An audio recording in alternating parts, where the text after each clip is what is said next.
When I became a bar mitzvah in the spring of 1976, bat mitzvah was rare in the Houston congregation in which I was raised. Virtually all the boys became bar mitzvah, but among the girls, only the super Jews had a bat mitzvah. Nevertheless, we had a new rabbi that year, and he had a plan. He would speak with the parents of girls a few years younger than I, encouraging them to enroll their daughters in Hebrew studies alongside boys. By the time my sister turned 13, not 3 years later, a bat mitzvah was as common as a bar mitzvah at our temple. In 1976, the bat mitzvah was a half century, by 1976, the bat mitzvah had a half century history and counting. In March 1922, Rabbi Mordechai Kaplan brought his daughter Judy to the synagogue to celebrate this religious milestone. No, she didn't read from the Torah scroll or recite blessings over it, privileges retained by men at that morning.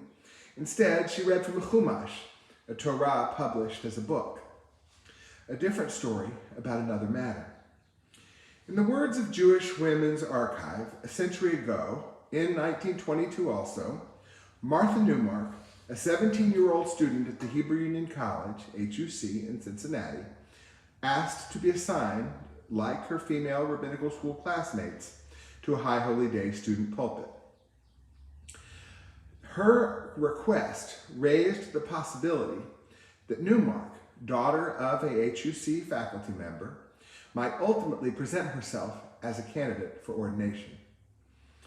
The college's Board of Governors requested the input of the Central Conference of American Rabbis, the CCAR. One of the leading Reform rabbis of the day, Rabbi Louis Witt, who had served this congregation from 1907 to 1919, lifted his voice. "We have witnessed the revolution in the status of women. 5 years ago, I had to argue in favor of women's rights when women's suffrage came up in the Arkansas legislature. But I did not feel that there would be a need to argue that way in a liberal body of men like this. There's a principle involved, and I hope that we will have the vision to see what is before us. The question is, do women have the qualifications to function as spiritual leaders? What does it require to be a spiritual guide? It requires a great spirit and the qualities of leadership. Some women have it and some women have not. Some men have it and some men have not. I believe that this body of men should do nothing that would stand in the way of any forward movement in behalf of womanhood in America. I cannot believe that a religion that is so splendidly spiritual and forward-looking as our religion will stand in the way of such a movement. I feel that this conference can set only one act in play, and that is to fall in line with what is the destiny of the women of the future." A substantial majority of the CCAR adopted a resolution favoring women's ordination. However, in the words of the Jewish Women's Archive, despite the CCAR resolution, Newmark was never ordained. The college's governing board voted in February 1923 to bar female ordination, indicating that there did not seem to be any practical need for such a step. 50 years later, and 50 years ago this spring, Rabbi Sally Priesand would be the first woman rabbi ordained in North America. Rabbi Priesand has written, "Dr. Nelson Glick, president of HUCJIR, was the man most responsible for my ordination. From the moment I arrived in Cincinnati, I knew that he believed in me, and I was conscious of the fact that ordaining a woman as a rabbi was a decision made by the College Institute itself under his leadership." This year, we celebrate the centennial of the bat mitzvah and 50 years of women rabbis.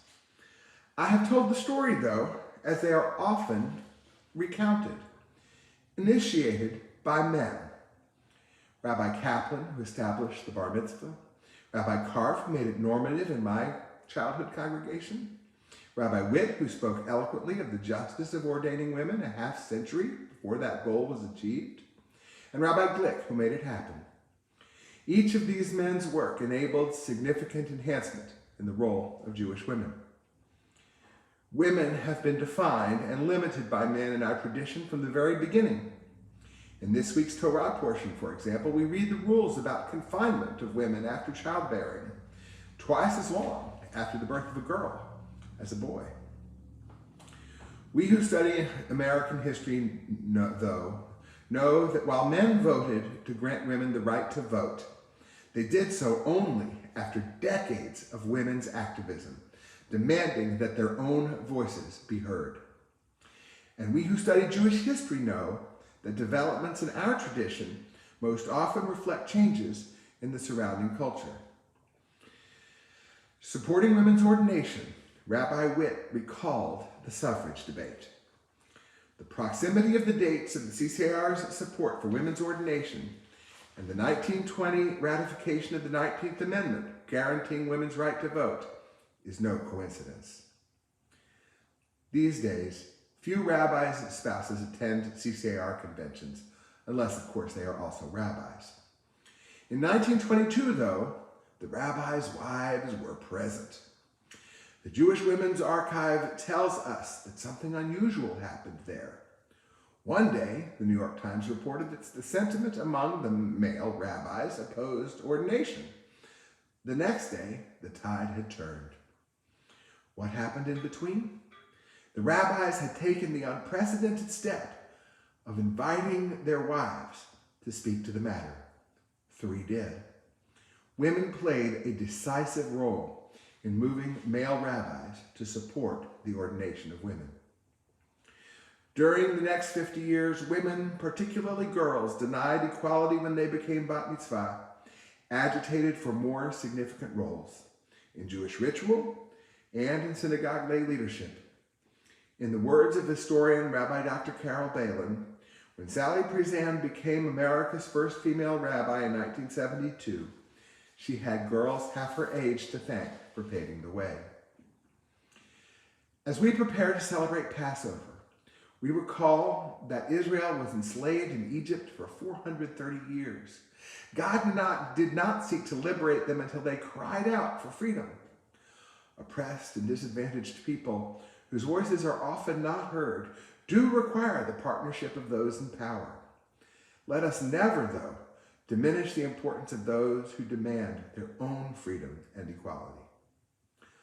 On Monday morning at our CCAR convention, we honored Sally Priesand and other Vatikot, the trailblazers ordained in the first 10 years of women's rabbis. We did not focus our praise on the men who ordained them or on those who voted for that 1922 resolution. Instead, we heard the story of the rabbinic wives of 1922, and we rose in well-deserved ovation to the women who took the bold and often torturous path to ordination and transformative service to the Jewish people as rabbis. Amen.